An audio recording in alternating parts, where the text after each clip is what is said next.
Welcome back to our last segment of the day of this week for Three the Hard Way.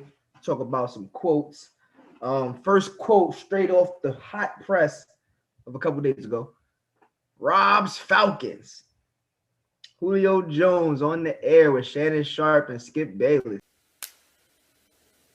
You watching, Julio? Really hope he answers here. Julio, have the guts to pick up the phone. What's happening? Yeah. All right. Julio. Hold on. Let me put you on.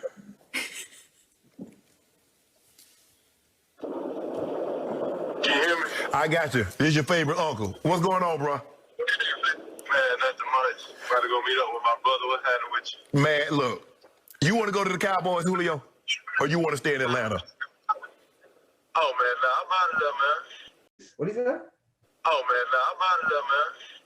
Oh, man, nah, I'm out of there, man. I'm out of here. I'm dying in this country uptown. Flying in my mouth. I can't see pollen. And let's get the out of this country, mother. I can't see me. It sounds like see ya, wouldn't want to be ya, believe in ya, fly with ya, dirty bird with ya. I'm walking out of here. And just to add a little fuel to the fire before I let Rob go. He was most certainly seen in a Dallas Cowboys hoodie. So, But he said he ain't going to Dallas because he want to play with winners. Sorry, Cowboys fans. so Rob, how you feeling about this? I feel multiple ways about this. Mm-hmm. As a Falcons fan, first and foremost, Today is one of the worst days that I've had in a long time. I would like to thank Julio Jones for everything that he has done for the city of Atlanta. And I personally want to see him with the winner if it's not with us. With that being said, number one, I've watched that interview and it's specifically that part. And I want to break it down. My man Shannon Sharpe gonna say, let me call Julio Jones real quick. He's a favorite uncle. Can you hear me? I got you. This is your favorite uncle. What's going on, bro? Julio, Shannon, how you doing? Hey man, you want to go to Dallas or you stay in Atlanta? And he said, I'm out of there. Oh, man, nah, I'm out of there, man. Now, as a Falcons fan, I'm out of there. It could mean anywhere. It could mean I'm not going to Dallas. It could mean I'm not staying in Atlanta. You know, we've been talked about being able to trade him and looking for trade partners since the offseason began. My man Arthur Smith came out. Hold on, I ain't done with this. I ain't done with Shannon Sharpe, man. This man get on my gosh darn nerve. How you gonna call somebody and not tell them that you on live air? Julio, I'll talk to you later. Thanks for calling me back. We on air, but I appreciate you calling me, dog. And then right before you get off, you're gonna say, hey man, we was on the air, by the way. So that's crazy, bro. Like, that's really your uncle. That's really your man's. Like, you don't do people like that. Like, yes, he probably would have said that, but Julio was nothing but a consummate professional. Number one. That's number one. Number two, Arthur Smith has said Julio Jones is a Falcon until Julio Jones is not a Falcon. What did he say? So with my dirty birds, he's a Falcon. I don't know what I'm saying. What does that mean, Rob? Listen, I got Terry Fontenot on the text. I got Terry Fontenot, the GM of the Falcons, on the text. And he told me Julio ain't going nowhere until we go somewhere. What the hell is even that? That's all I know. What does that mean? I hate. Yeah. Okay. So I just find it funny when owners or GMs or coaches say things like that, because that's literally saying a bunch of nothing. Period. He's a Falcon until he's not a Falcon. Yes, absolutely. He's a Falcon until he's not a Falcon. We get that. Last year, and I know you said that you have mixed emotions on it. Last year, you talked about Julio being trade bait or getting rid of everyone just because you want to see them shine somewhere else because the Atlanta Falcons are bad. Them Atlanta Falcons, they some goofies, some clowns, some jabronis. This year, off-season wise, you've done a lot of jockeying for Kyler Pitts. And now you have your Falcons based on last week, 11-6. Is this something is that a feat that can be accomplished with or without Julio? Or is this something that you need Julio for? I think that we need Julio to go 11-6. I think if we don't have Julio, the expectations were way down, and we might be like 7-7 and 10 or something like that. Wow, which is that responsible for 4 wins on Julio's back. Listen, man, when you got a number 1 receiver, that's one of the best in the game. It takes a lot of pressure off other people. Man, I worry that Julio only gets to be in this situation on the Falcons because he's so injury prone. Other teams where he goes, he may be repped out. Kind of, it's weird. I honestly don't want to see Julio Jones anywhere else. Is because I don't want to see his role diminish. Whereas, I mean, the talent is going to speak, but at the same time, with less investment, I don't see. I mean, he's already paid with the Falcons. I don't see anyone paying him top dollar ever again. With his injuries and with his age, what is he, 32 now, Rob? 32. So I would rather see him stay with the Falcons. I don't think that he makes. What? Bro, what are you talking about, man? I don't know. He does make a difference. I don't know if he makes that big of a difference, where there's a 4-win difference with Julio Jones. He's not notoriously a touchdown scorer. So I mean, yes, he's big in the red zone, but there's been years that they didn't use him in the red zone. So I don't know. I'm interested in seeing how this plays out. And as for Shannon Sharpe, yeah, he might have went a little bit in the gray area, bro code there. Gray area. If you recorded somebody, you should let them know that they are being recorded. That's like, sure. If you got a girlfriend and a side piece, and your homeboy call you talking about the side piece without saying to you, yo, are you by yourself? Or where are you? Help me! Help me! That was pretty savage actually from Shannon Sharpe. But I'm pretty sure he didn't expect to get that raw of a response from Julio when he said, I mean, you brought it up. I mean, how close is Uncle Shannon and nephew Julio in that case? Because he was pretty candid. You're usually not that candid with people that are paid to analyze sports, to start rumors, to find sources, things of that nature. Shannon kind of lying, my guy, bro. He definitely kind of lying. Like you have to have the common courtesy to say, "Hey, Julio, we're live on TV. Just want to let you know before you say anything." Boom, right? And I get it. It's TV. You had that relationship with him, and the truth is gonna come out. Let's be real about this, Rob. Julio Jones demanded a trade right after the season was over. Oh man, nah, I'm out of there, man. You talk to the GM and you talk to the coaches. So, with that being said, I'm out of here. I would be too. Why would I want to stay in Atlanta? For what? Them Atlanta Falcons, they some goofies, some clowns, some jabronis. Every single year I get scrutinized. You talk about I'm not the best receiver because I don't get touchdowns in the end zone. Want to know why? Because I had terrible coaching and terrible GMs over the last couple of years in my career. I want to play for a winner. We don't go to Dallas. I think this might have been the best thing to happen to Julio Jones since he went to the NFL. Let me interject. I'm not done. Let me interject. I also want to say I personally scrutinized him as well. Exactly.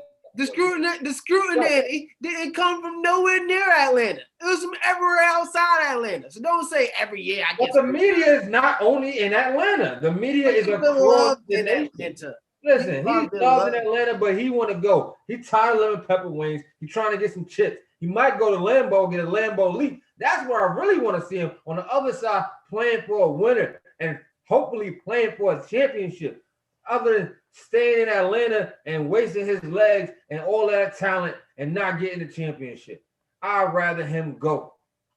Forget the lemon pepper wings. I'd rather him go to Baltimore than Green Bay. Wow, that would be nuts. Let's move over to Kwame Brown. who has been in the media a lot more than usual over the last few weeks, couple weeks, as he's finally, and to me, I'm gonna say finally, you guys have your own opinion. I'm gonna say he's finally speaking out against all the backlash that he's received over his career, and now in lieu of the Stephen A. rant anniversary, you know, it started to fester back up, and he came out and he had a bunch of comments. He told off Stephen A., told off Charlamagne the God, Angela Yee, DJ Envy, went after Matt Barnes, and basically one of the quotes that we took from what he said was, I had my mom on a golf course at 18. If I'm a bust, more black kids need to grow up and be a bust. Every black kid should be a bust. I put my mom on a golf course at 18. And I've listened to a lot of what Kwame Brown has said, and not for nothing, I kind of like his approach on what he's talking about. He's given us insight on what it was like playing with Michael Jordan. Gilbert Arenas is giving us some insight on what it was like for him to be an 18-year-old playing with Michael Jordan. We got to forget that. We kind of forget that everybody that came out of high school wasn't Kobe and Kevin Garnett and LeBron James. You know, some people weren't as good as they were anticipated to be, and it doesn't take away from the fact that they did make it to the league. And for Kwame Brown, I mean, 12 years in the league, it's a good amount of time. So I guess it's a twofold question to you guys. Is Kwame Brown a bust? And if he is, at what level of a bust is he? You gotta see what we define as a bust. I think that as an NBA talent, if you go number one and you don't make an all-star appearance, you have all these high expectations on you, and you don't live up to the expectations that's been put upon you or put upon yourself, then people consider that as a bust. But as an African American man, who's come from nothing, to get millions of dollars to stay in the league for 12 years and to give back to your community, that's not a bust. That's something to be said for. You have to give credit when credit is due. And as a man, I think that he does a lot for the community, and probably a lot more than what other people do. He's actually in the hood giving out, you know, he talks about his programs that he's doing, right? He talks about the money that he has and able to overcome a lot of obstacles, bro. And like, it's great to hear his side of his story. I think that it's long overdue to hear his side of his story because we don't hear it, right? But now he said enough is enough. And I I now am respecting Kwame Brown more than I have been because we've heard it, right? And he's creating his own narrative. Like he's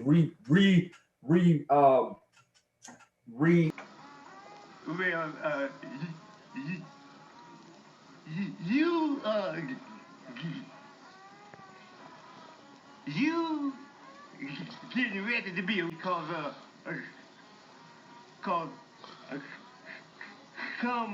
next week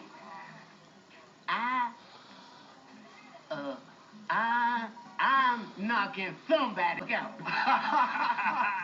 You understand what I'm saying? I understand now. It took a while, but I got it. Imaging himself, rebranding himself, right, and turning it into a positive. And that's great. You know what I'm saying? I feel like that's the best part of all of it. I don't like that the bickering back and forth between two black men in general. That's never good. But at the end of the day, when you feel like you're being attacked, you gotta defend yourself. And I think that he's doing that in a way where only he can do it. Hear a man speak like me, I probably ruffled a lot of goddamn feathers.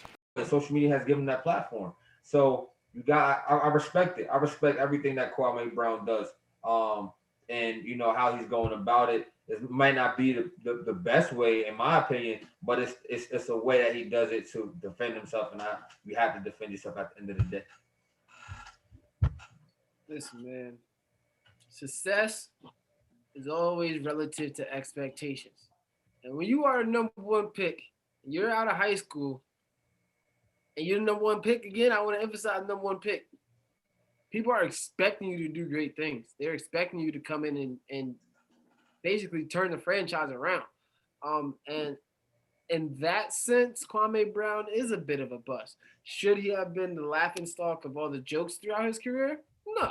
There have been people who have been bigger busts than him, like Anthony Bennett, like Michael Olowokandi. Like there's other people who have Adam Morrison, right? Top 3 pick. There's other people who had Marvin Williams, number 2 overall pick. There's other people who have been in his situation before. I think that he just gets the brunt of the jokes because he played with Kobe. He was drafted by Michael Jordan, and he was a big man that was supposed to be the next big thing. And I don't think it's not fair. I don't think it's unfair for us to call him a bust just because, like, we as athletes, what we literally are doing is judging your performance. So, like, and if you come in with high expectations, especially you have literally the greatest player of all time saying, this is my guy, this is the one that I want to turn around my franchise, and you don't do that, and you don't do it in such a way where you're not super productive, I think it's fair to call him a bust. With that being said, big shout outs to Kwame Brown. It feels like for me, he's finally learned how to use social media. And like, I don't know where this is coming from. I mean, I get it. Like, he's tired of the jokes and things like that, but it's like, I got a feeling he's coming out with something next. He's coming out with something, like he's dropping a clothing line, because he's doing a lot of talking on social media. So I hope he turns this into a profitable, some type of endeavor that he has going on, because right now we're talking about him on our show and we're not the only people that are talking about him. Yeah.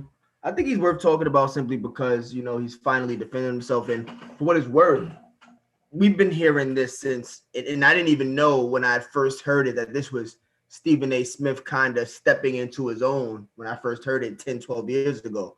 But I've been hearing the Kwame Brown joke, and he traded him for a bag of chips. That was iconic. Let's keep it a stack. Stephen A. Smith has built himself around those type of rants, and if you go look up some Stephen A. Smith's rants, there won't be one better than him going off on Kwame Brown. I haven't heard Kwame Brown respond to any of it. Everyone has called. We've heard comments all over the league when he was traded, to LA, or when he was traded from LA, for Pau Gasol. He was very professional. He grew up in the league. Remember, he was an 18-year-old boy when he was drafted, and he was also drafted by a superstar in Kobe and LeBron and Michael Jordan, who wasn't playing up to his superstar ability either. He was on the back end of his career. Michael Jordan was shooting 41% at this time in his career, scoring the lowest point totals of his career at 22 and 20 points, time that he played with Kwame Brown. When Kwame Brown was there, he never started. He never played more than he played 30 minutes 1 year, and that was the year where he actually scored double-digit points, 8 rebounds a game. Still not impressive. But for his story, for his road. I even heard stories from Gilbert Arenas talking about how I think it was Antoine Jameson. I want to say it was Antoine Jameson, but it may not have been. It was somebody else in that locker room. I basically let them know, like, look, if you took 4 shots last year, you're only taking 8 this year. You ain't gonna take but 8 shots. So in a situation like him, you're not going to get better there. So his time with Washington, with the Wizards, wasn't really utilized, and it's crazy how a career can change. We look. I watched Iman Shumpert on 85 South Show and just talk about his career, how careers can change based on what they wanted you for when certain management was there and what they want you for when a different management crew gets in. I don't think Kwame Brown. I think he was already the Cinderella or the ugly duckling, and he never really got his chance to go to the ball or to grow to that beautiful swan. So it's unfortunate, but I do think, making over $60 million in 12 years and putting retiring your moms and having the say so to still tell your story 12, 15, 14 years later, still be relevant. That's I think something to be said for that. I agree. But y'all, we are out of time. Producers is letting us know it's time to get off the air. I hope you enjoyed 3 the Hard Way. Shout out to DJ Authorized for pulling up, chopping up some sports with us. For Married Man, not even Married Man Rob, for Rob Performance Bachelor's in Arts and Science. Robbie Hunter, Nick Fan John.